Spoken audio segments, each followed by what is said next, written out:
नमस्कार साथियों, जय हिंद मेरे प्यारे बच्चों। लक्ष्य 100 में आप सभी का स्वागत है। जैसा कि आप जानते हैं, यह प्रोग्राम स्पेशल यूपीपीसीएस 2023 को ध्यान में रख के चलाया जा रहा है। इसका मूल उद्देश्य ही है यूपीपीसीएस प्रीलिम्स में आपका सिलेक्शन हो, राइट। तो लक्ष्य 100 का मूल उद्देश्य क्या है कि यूपीपीसीएस प्रीलिम्स में मिनिमम आप 100 क्वेश्चन करके आओ, ताकि आपकी सफलता आप सुनिश्चित हो सके। मेरे प्यारे साथियों, लक्ष्य 100 में हमने कई लेक्चर लिया है। अगर हम इकोनॉमी की बात करते हैं तो इकोनॉमी में हमने इससे पहले 2 लेक्चर लिया है। ये तीसरा लेक्चर है जिसमें हमने इकोनॉमी की सिलेबस और स्ट्रेटजी पे डिस्कस किया है, जो स्पेशल यूपीपीसीएस के लिए है। साथ ही मैंने इससे पहले इकोनॉमी को डिस्कस किया है, उसकी सामान्य परिचय को डिस्कस किया है, वहाँ से भी प्रश्न आएंगे। तो दोनों लेक्चर आप जाके देख लेना। अगर हम तीसरे लेक्चर की बात करें तो तीसरा लेक्चर बहुत इंपॉर्टेंट है। ये जो है प्रमुख कृषि क्रांतियों से संबंधित है, जो एग्रीकल्चर रिवोल्यूशन है उससे संबंधित है, क्योंकि यहाँ से कहीं ना कहीं आपसे प्रश्न पूछा जाता है। तो तमाम जितने भी रिवोल्यूशन हैं, हरित क्रांति, ग्रे क्रांति, गुलाबी, नीली, इन तमाम को डिटेल में हम देखेंगे, बहुत अच्छे से एक एक करके देखेंगे। जहाँ से प्रश्न पूछा जाएगा उनको देखेंगे। यहाँ से प्रश्न 2 तरीके से पूछा जाता है। पहला तरीका ये होता है कि इसमें ये दिखा है, वन लाइनर पूछ लेता है कि हरित क्रांति किससे संबंधित है, या डेट पूछ लेगा, कुछ भी डेट पूछ लेगा, या फिर मिलान के लिए दे देता है। तो कहीं न कहीं से यहाँ से प्रश्न पूछा जाता है। तो आइए हम देखते हैं एक एक करके, राइट। आइए सबसे पहले अगर हम ग्रीन रिवोल्यूशन, हरित क्रांति की बात करें तो मेरी प्यारी साथियों, अगर हम हरित क्रांति की बात करें, तो हरित क्रांति में कुछ चीज़ें ज़्यादा इंपॉर्टेंट हो जाती हैं बाकी अन्य की तुलना में, क्योंकि यह बहुत इंपॉर्टेंट है। एक्चुअल में मैं बताऊं, अगर आप आज़ादी के पहले 1947 के पहले की बात देखेंगे तो भारत में बहुत सारे अकाल पड़ते हैं, राइट। जैसा कि आप जानते हो, बहुत सारे अकाल पड़ते हैं। 1943 का अकाल तो बहुत भयंकर था।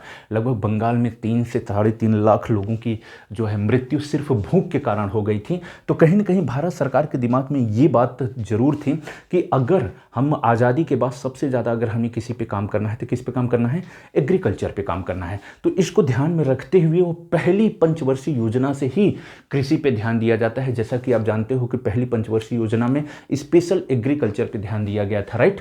तो कहीं ना कहीं जो है भारत सरकार के दिमाग में ये था कि जो फूड है, राइट, जो खाद्यान्न उत्पादन है, फूड प्रोडक्शन है, उसमें भारत कहीं ना कहीं आत्मनिर्भर बने, सेल्फ डिपेंड बने, राइट।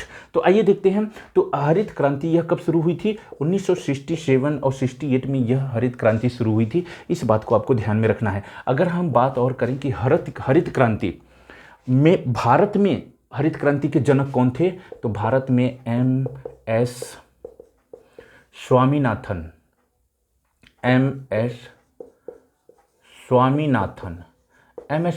भारत में हरित क्रांति के जनक थे। अगर हम विश्व में हरित क्रांति के जनक की बात करें तो कौन था विश्व में? अगर हम हरित क्रांति की बात करें कि तो नॉर्मन, कौन थे? Norman Borlaug. कौन थे? Norman Borlaug. ये विश्व में हरित क्रांति के जनक माने जाते हैं, राइट। ये कहीं ना कहीं इनका संबंध कहाँ से है? मैक्सिको से, राइट। तो इसको ध्यान में आपको रखना है। अगर और हम देखें तो हरित क्रांति के बारे में अगर हम जानने का प्रयास करें तो हरित क्रांति में सबसे ज़्यादा महत्वपूर्ण किन फसलों पे इसका सबसे ज़्यादा इम्पैक्ट पड़ा, तो सबसे ज़्यादा इम्पैक्ट पड़ा था गेहूं और चावल पे, राइट। तो गेहूं और चावल पे इसका महत्वपूर्ण प्रभाव पड़ा। बाकी इसमें बाजरा और मोटे अनाज भी शामिल थे। अगर दाल की बात आए तो कहीं ना कहीं दाल हरित क्रांति में शामिल नहीं थी। तो गेहूं, चावल, मोटा अनाज, बाजरा ये सब शामिल थे, लेकिन गेहूं और चावल पे सबसे ज़्यादा इम्पैक्ट पड़ा। गेहूं पे तो इतना ज़्यादा इम्पैक्ट पड़ा कि हरित क्रांति को गेहूं क्रांति भी कहा जाने लगा, राइट। तो इस बात को भी याद रखना है कि इसे ही गेहूं क्रांति भी कहा जाता है।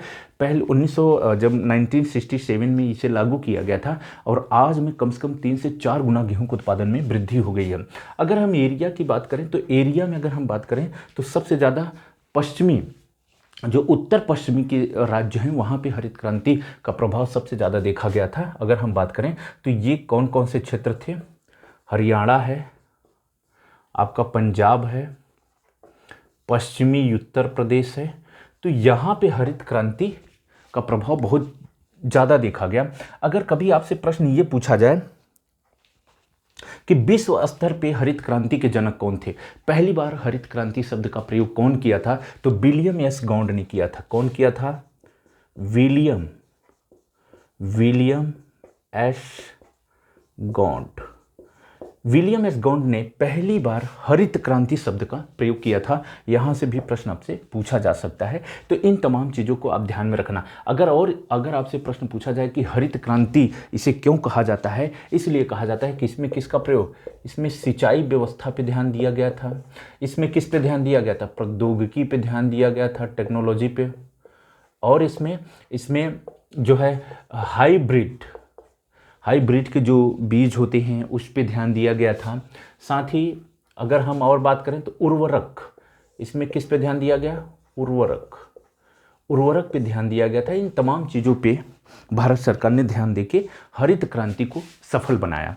अगर कभी आपसे प्रश्न पूछे कि द्वितीय हरित क्रांति के जनक कौन माने जाते हैं या द्वितीय हरित क्रांति शब्द का प्रयोग किसने किया था, तो एपीजे अब्दुल कलाम साहब ने किया था 2006 में द्वितीय हरित क्रांति का। और इसमें डॉक्टर मनमोहन सिंह भी शामिल हैं। तो अगर कभी आपके विकल्प में आए डॉक्टर मनमोहन सिंह क्या द्वितीय हरित क्रांति से संबंधित है, तो हाँ जी संबंधित है, लेकिन प्रयोग किया था एपीजे अब्दुल कलाम ने 2006 में। द्वितीय हरित क्रांति का मूल उद्देश्य क्या है कि जैसे इसमें देखिए, इसमें उर्वरक की बात की गई थी, जिसमें यूरिया, पोटाश, डाई, इन सब की बात की गई थी। लेकिन जब द्वितीय हरित क्रांति की बात आती है तो कहीं ना कहीं वो सस्टेनेबल एग्रीकल्चर की बात करता है और उसमें जैविक खाद की बात की जाती है। तो इस बात को भी आप ध्यान में रखेंगे। तो इस तरह से हमने देखा कि जो हरित क्रांति है, हरित क्रांति से संबंधित जितने भी क्वेश्चन हो सकते थे, बन सकते थे, उन तमाम क्वेश्चन को हमने डिस्कस किया आपसे। तो अगर हम ये कहें कि द्वितीय हरित क्रांति किससे संबंधित है, हरित क्रांति ये खाद्यान्न उत्पादन से, किससे,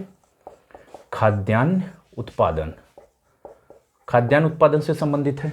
अब आ जाइए ग्रे क्रांति। अगर हम कभी आपसे पूछा जाए कि ग्रे क्रांति किससे संबंधित है, इसे हम भूरी क्रांति कहते हैं, तो ग्रे क्रांति का मतलब हो गया उर्वरक उत्पादन से संबंधित है। क्योंकि भारत में कहीं न कहीं बहुत सारे जो उर्वरक होते हैं, पोटास वगैरह, आज भी भारत पूरी तरह से विदेशों पे डिपेंड करता है, वहाँ से आयात करता है। तो कहीं न कहीं भारत सरकार ये चाहती थी कि उर्वरक उत्पादन में भारत क्या हो, आत्मनिर्भर हो, चाहे वो नाइट्रोजन हो, चाहे कोई भी हो, राइट, चाहे वो यूरिया हो, डाई हो, पोटास हो, किसी भी प्रकार का उत्पादन हो, राइट। कहीं न कहीं यूरिया तो 80% उत्पादन भारत ही करता है, लेकिन पोटास का नहीं करता। इसके बात को आप ध्यान में रखना। तो उर्वरक, अगर हम गुलाबी क्रांति की बात करें तो गुलाबी क्रांति का संबंध है झींगा उत्पादन से संबंधित है। आप जैसा कि जानते हो कि जो मछली होती हैं, मछलियों की एक छोटी सी प्रजाति होती है झींगा, बहुत छोटी छोटी होती है, इसके उत्पादन से संबंधित है कौन सी क्रांति, गुलाबी क्रांति। अगर हम ब्लू रेवोल्यूशन की बात करें, नीली क्रांति की बात करें, तो नीली क्रांति किससे संबंधित है, मत्स्य से,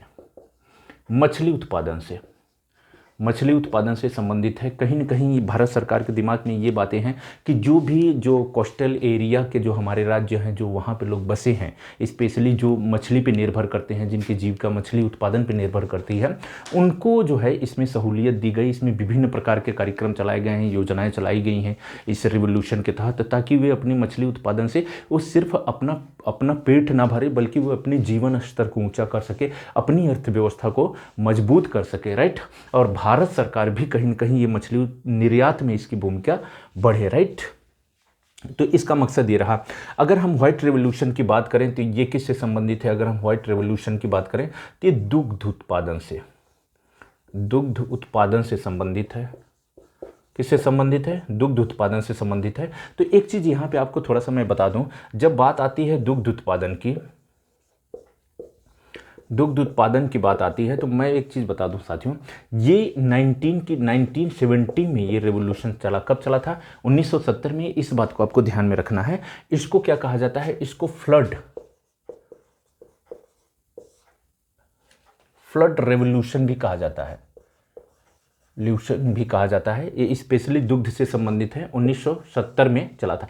इससे संबंधित अगर इसके जनक कौन माने जाएंगे, तो जैसा कि आप जानते हो वर्गीज कुरियन को माना जाता है।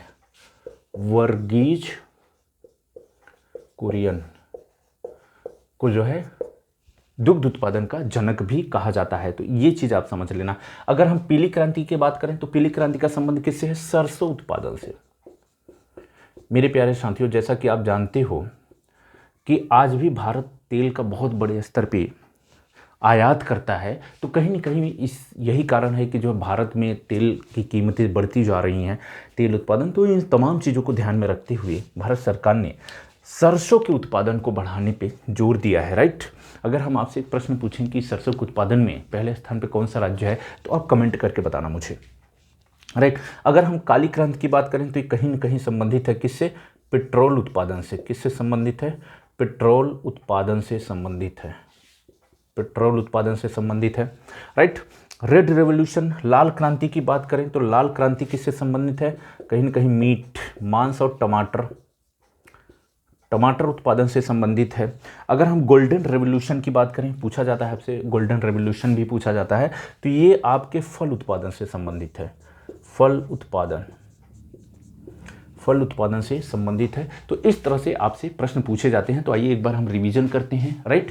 तो आपका हरित क्रांति खाद्यान्न उत्पादन से, ग्रे क्रांति उर्वरक उत्पादन से, गुलाबी क्रांति झींगा उत्पादन से, नीली क्रांति मत्स्य उत्पादन से, श्वेत क्रांति दुग्ध उत्पादन से, पीली क्रांति सरसों उत्पादन से, काली क्रांति पेट्रोल उत्पादन से और लाल क्रांति मांस टमाटर से। इसके साथ ही स्वर्ण क्रांति की जब बात करते हैं तो यह फल उत्पादन से संबंधित है। मेरे प्यारे साथियों, इस तरह से यहाँ से एक प्रश्न आपसे पूछा जाता है, अलग अलग एग्जामों में भी पूछा जाता है। तो इस तमाम चीज़ों को आप ध्यान में रखना, नोट डाउन कर लेना। एक दो बार वीडियो सुन लोगे, चीज़ें याद हो जाएंगी, राइट। इसमें कुछ हमने अन्य फैक्ट भी बताए जो आपके एग्जाम के लिए बहुत ही महत्वपूर्ण है। तो मैं उम्मीद करता हूँ कि आप स्वस्थ होंगे, मस्त होंगे, आपकी पढ़ाई अच्छी चल रही होगी, आप मुस्कुराते रहिए, पढ़ते रहिए, सफलता हासिल करिए। तब तक के लिए आप सभी को मेरा नमस्कार। जय हिंद।